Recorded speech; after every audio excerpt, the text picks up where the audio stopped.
Hello, everyone. Hi. Yay, we're back. We're We're back. This back. is so exciting. It's been a month. We've been off all of August, which has been restful. Amy, you look freaking amazing and Thank you. fabulous. Thank you. How was, August how has was your treated me August? well. How was your August? Oh, August was great. Spent a lot of time with family. Um, got deeper into some of my working relationships, and our work around empathy for change has gotten deeper. And I'm just like so like hopeful for the future. How about you? Oh my God. Yes. Oh, so I got to go to Europe and Portugal for a week, and I got to really just learn. Took up pottery, took some pottery classes, and meet people, sort of experience the vegan community in Portugal, and all like this moment that we took in August allowed me to sort of reflect on the power of feeling seen and heard, and going into community and talking to people. One of the things I would do is every time I went to a restaurant that was vegan, or the people that were working in that community, I would say, thank you for working in the vegan community and doing the work you're doing, because it is important work with climate change, with animal abuse, with health benefits, all these different things that people are working in. And the response was incredibly powerful. People felt they it was just amazing. And I made friends through this. I built a community while I was in Lisbon for 1 week, and so that's why I think we like resonated to this topic of feeling seen and heard today, which is what we're going to be talking about. Welcome everyone back to Empathy Power Up. Hey Holly, thanks for the comment. We're really excited you joined us. We are really excited to talk about the power of feeling seen and heard, and why. Let's first just understand why it is important, and what is the importance of feeling seen and heard. Think about the times. I ask you, if you're listening, think about the time you spend with your best friend. Think about the time you spend with your spouse, someone you feel completely comfortable around. Why is that? Why do you think that time is awesome? Why do you look forward to spending time with those people? Because they make you feel seen. They see you, they hear you, they understand you. What meaning feeling seen and heard is that you feel understood. You feel that the other person is giving you attention, is focusing on you. And not only are they doing that, but they are understanding your intent. They're understanding your thoughts. That is what the power of feeling seen and heard is. Why is it important? Because it helps other people connect with you, feel understood, and makes them feel like they are in that moment with you.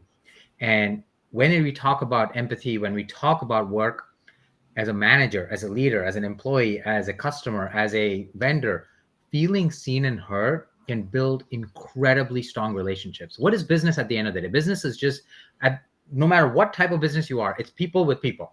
That's reality where we are.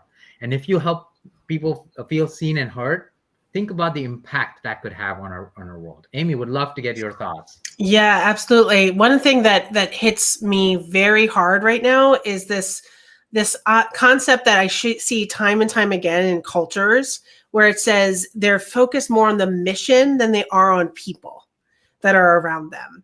And what I think the pandemic has done for us is to start to see people differently, right? And to see that people, if you don't get the people side straight, the work and the mission does not matter.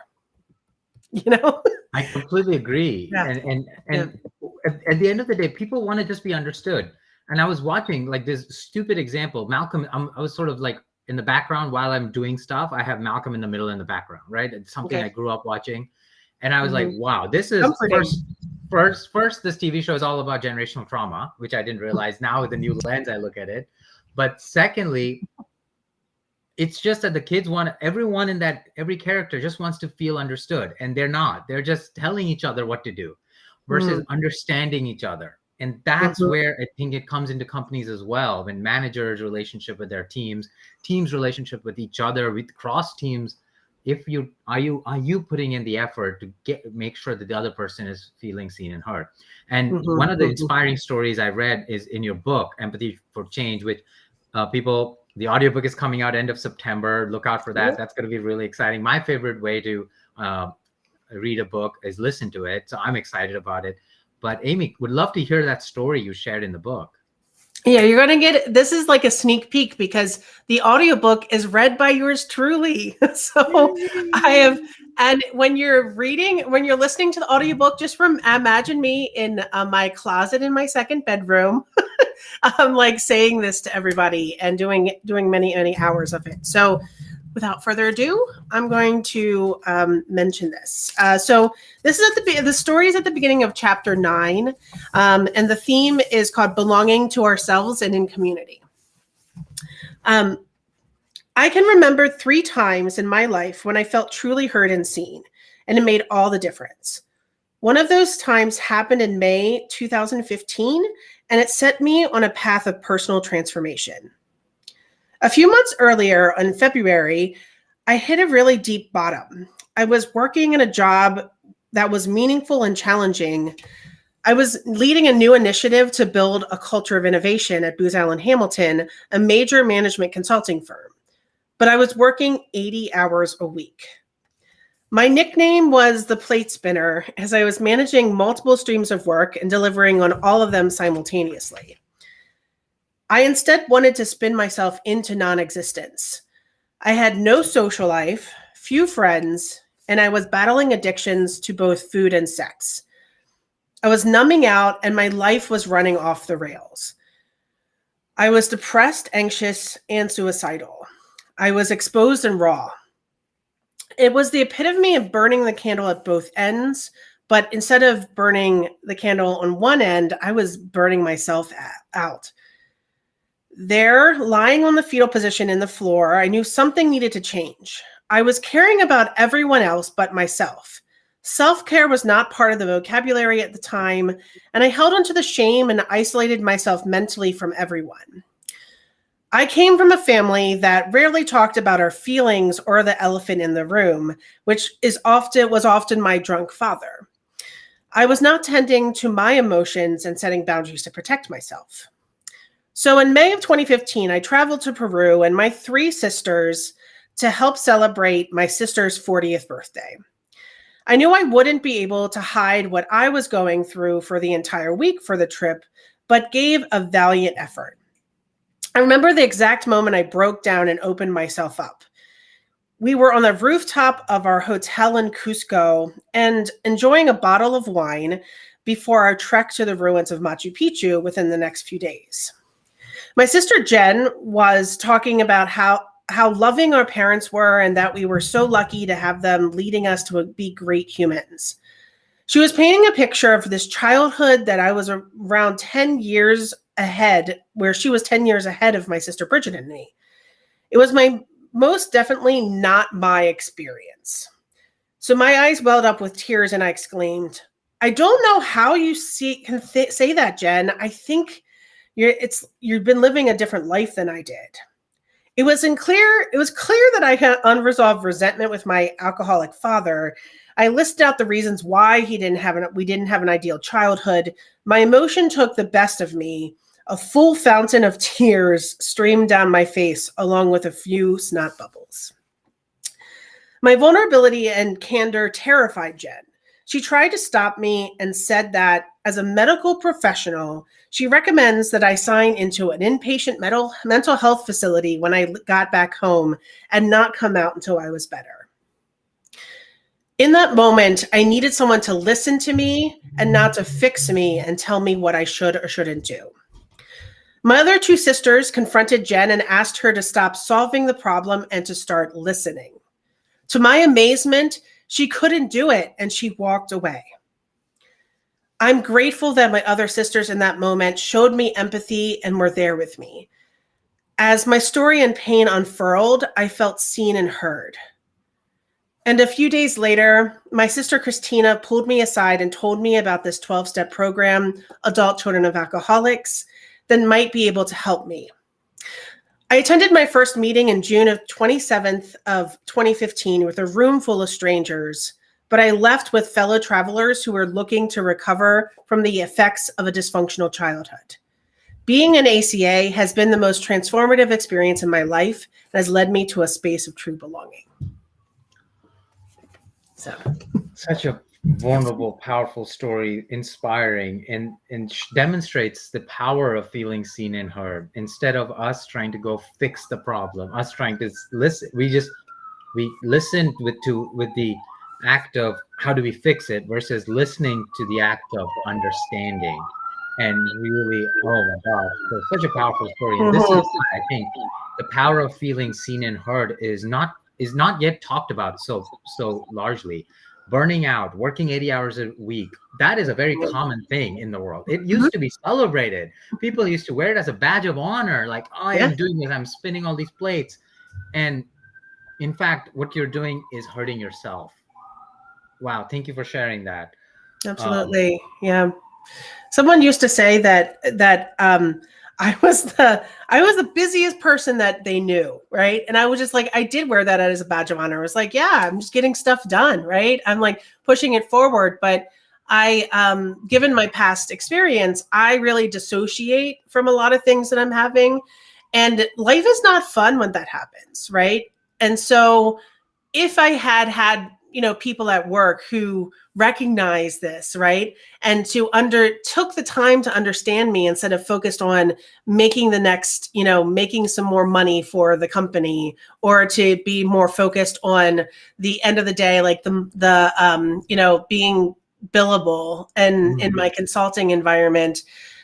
And if they just sat and was like, you know what, how are you really doing today, right? And in fact, the moment that led me to kind of like being in the fetal position on the floor was one of my managers texting me and saying, Amy, you've been acting erratically.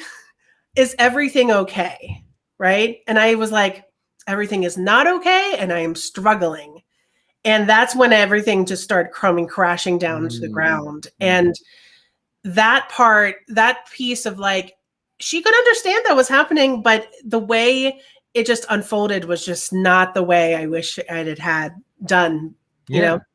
Yeah, I have a very similar situation. I was in a job where I was known as the get things done guy, the fixer, and I would just similar story. And I had a new manager, and I felt very abused by in that he would call and yell like, "This is not how you will do this, and you will say Oh, sorry wow. back to me."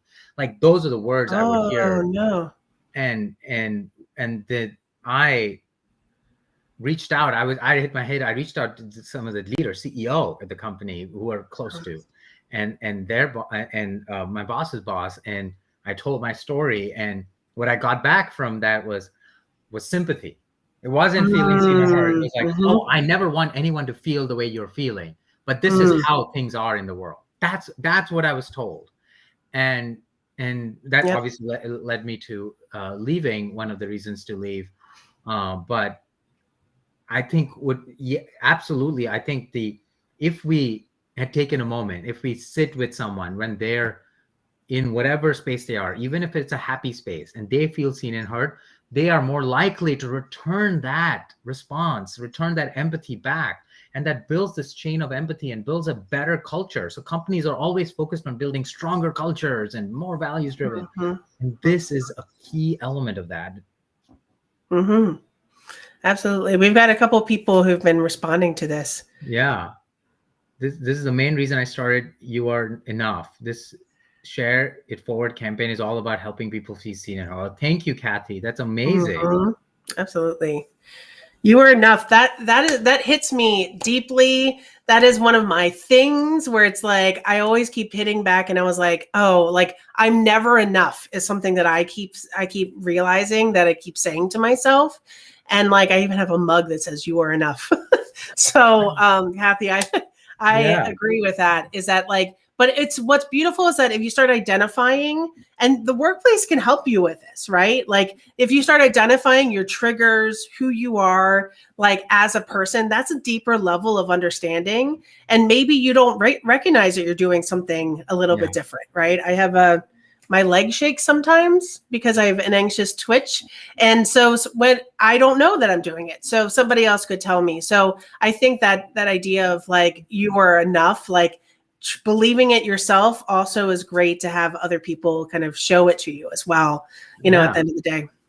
Yeah, we would. I think Kathy, that we would love to talk more about your work that you're doing. It sounds amazing. Mhm. In our last minute, I would just like to invite all of our community members and collaborators here who are listening. If you're listening, you're a community member, you're a collaborator, to take a moment to reflect. When was the last time you truly felt seen or heard? Who was that person?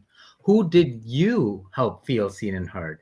And what can you spend one this week and find one person that you could spend time with and help them feel seen and heard? And then share that experience back with us. We would love to hear that story. We would Mhm. love to send it to us in a message or chat on the comments below. We would love to hear that. I think we want to learn from your stories to see how we can be better at helping each other feel seen and heard.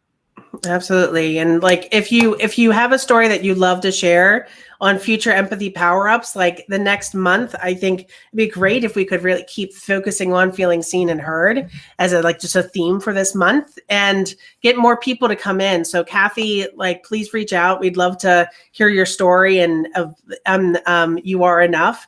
And then also other people of that time you've been seen and heard, because that story isn't powerful, but then there's other stories of so many great stories need to be had on how they felt seen and heard, because we need examples of people who have done it before. So please share here or even reach out to us. We'd happy to have a video chat or a phone chat. So Yeah. we've reached the end of our time. That's the quick power up. These power ups are quick, and that's by design. We want to give you that quick boost while you're maybe eating lunch or taking a break or watching this later. Come back. Mhm. We're going to come back next week. We're excited to be back. Yay. Yay. And we will see you soon. Take care. Bye.